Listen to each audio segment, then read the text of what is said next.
Қыркүйектің ортасы болатын. Кенттен шығатын жолдың бойы сарғайып, құрғақ шөптер желге тербеліп тұрды. Ауа суық, бірақ әлі қар жаумаған. Тау бөктерінен соққан жел адамның бетін қарып, мойнынан өткізіп жібереді. Қойшы Қайрат сол жолмен қойларын айдап келе жатқан. 35-ке келген, бірақ жүзі қартайып кеткендей, көздерінің асты қарайып, иығы түсіңкі, қолы таяқ ұстағаннан қатты қалыңдаған. Қойлардың саны 180-дей, бірақ соңғы жылдары қасқыр көбейіп, мал азайып барады. Қайраттың өзі де азайып бара жатқандай, іші бос, көңілі мұңлы. Ол күнде таң атқаннан кеш батқанша қоймен бірге. Таңертең қорадан шығарып, кешке қайта айдап кіргізеді. Арасында бірер сағат ауылға түсіп нан алып шай ішеді. Әйелі жоқ. Баласы жоқ. 10 жыл бұрынғы әйелі сен қойыңмен қал, мен қаламен кетем деп кетіп қалған. Содан бері Қайрат жалғыз. Түнде үйде от жағып отырып, өзімен өзі сөйлеседі. Құдай берсе, береді. Бермесе, қоймен бірге өлем деген сөз оның өмірлік ұранына айналған. Сол күні күн ерте батты. Қараңғы түсе бастағанда жолдың жиегінде бір қыз тұрғанын байқады. Қара шашы жерге ұшып, ұзын пальтосының етегі тербеліп тұр. Қолымен такси тоқтатпақ болып, жолға қарай шығып тұр. Бірақ бұл жолда такси сиреп жүреді, кентке апаратын соңғы автобуста кетіп қалған шығар. Қыздың беті суықтан қызарған, көзі мөлдіреп тұр. Қайрат қойларын тоқтатты. Қойлар бір-біріне тығылысып маңырап тұрды. Қыз оған бұрылды. Аузын ашып бірдеңе айтпақ болды. Бірақ дауыс шықпады. Қолымен ымдап, жолдың арғы бетін нұсқады, бір жерге апарып салуын сұрағандай. Қайрат жақындады. Қыздың жасы 20-да бар жоғы. Сұлу, көзі үлкен, қарашығы терең. Бірақ қорқыныш бар екені байқалады, иығы дірілдеп тұр. Қайда барасың? Деп сұрады Қайрат қалың дауыспен. Қыз тағы да ымдады. Қолымен қашық дегендей ишара жасап, сосын бетін қолымен жауып алды. Сөйлей алмайтынын бірден түсінді. Мылқау екен. Қайраттың жүрегі біртүрлі соғып кетті.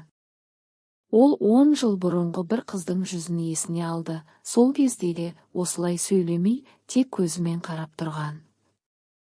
Бірақ ол қыз кетіп қалған. Ал мына қыз. Осында, жалғыз, суықта. Қайрат ішінен ойлады, таң атқанша осында тұрса, түсіп қалады. Қасқырға жем болады. Немесе біреу көріп қалып, зорлыққа ұшырауы мүмкін. Жүр, мін, апарып салайын деді ол. Қыз қорықты. Артқа шегінді. Бірақ қараңғы түсіп, жел күшейіп барады. Басқа амалы жоқ сияқты. Қойлардың арасына кіріп, Қайраттың қасында жүрді. Қайрат аяғымен қойларды жолға түсіріп, қызды ортаға алды. Қыздың аяғы тез шаршады, аяқ киімі жұқа, жолтасты. Бір-екі рет құлап қала жаздады. Қайрат қолын созып ұстап қалды. Қыздың қолы суық, дірілдеп тұр. Жол ұзақ. Қойлар шашылып, кейбірі артта қалып, маңырап шақырады. Қайрат әрқашан сияқты таяғымен ұрып жинап отырды. Қыз үндемеді. Тек кейде Қайратқа қарап көзімен рахмет дейтін сияқты. Қайрат оның көзіне қараған сайын іші жылып кетті. Ол өзін өзі сөгеді, не болып жатыр маған? Мен қойшымын ғой. Бірақ көзін ала алмады. Кеш батты. Ауылға жеткенде қараңғы түсіп қалған. Қайраттың үйі ауылдың шетінде жалғыз тұрған. Қорасы үлкен, қойларды кіргізді. Қызды үйге шақырды. Кір, жылынып ал. Суықта қалма.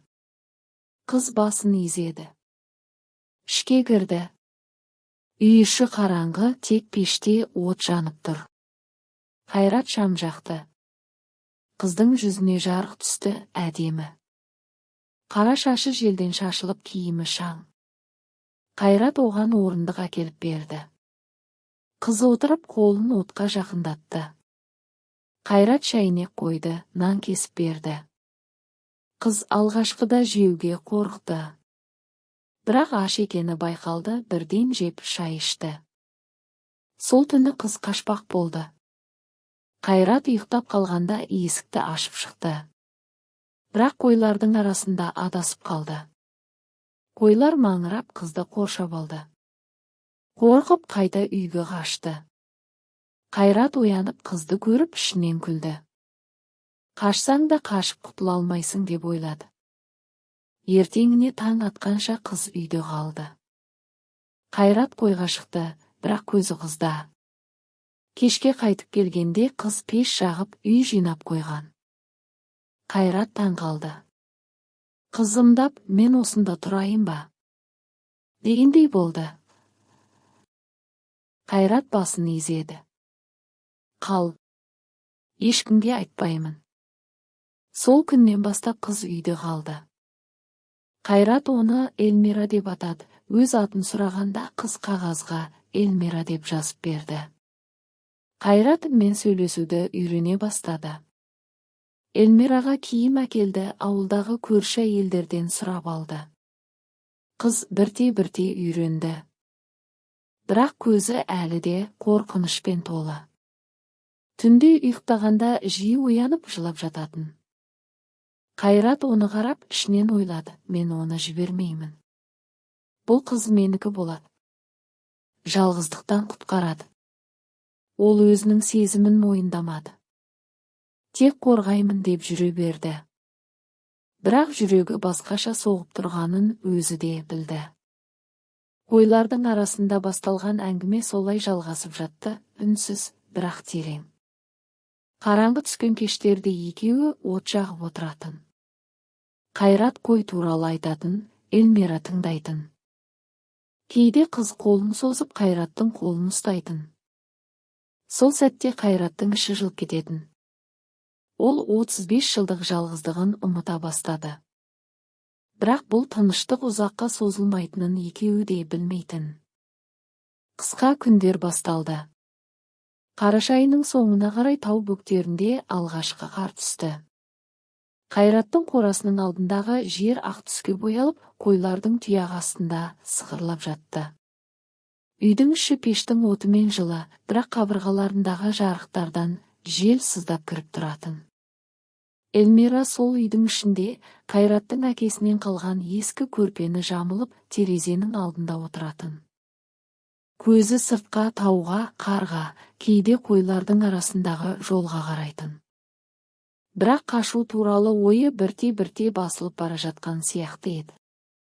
Алғашқы апталарда Эльмира үйдің бұрышында отырып, ештеңеге қол тигізбейтін. Қайрат оған тамақ әкеліп қоятын, ыстық сорпа, нан, ет. Қыз алғашқыда жеуге қорыққан. Бірақ аштық жеңді. Бір күні Қайрат келгенде үстелде ыдыс-аяқ жуылып, сүртіліп қойылғанын көрді. Эльмира пештің алдында отырып, қолын ұмдап, мен жинаймын дегендей болды.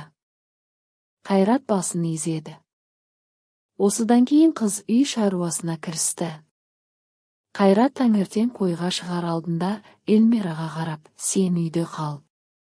Суықта жүріп ауырып қалма дейтін. Эльмира басын изейтін.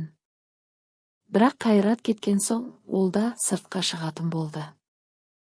Қораның алдындағы қарды сыпырып, қойларға су әкеліп жем береді.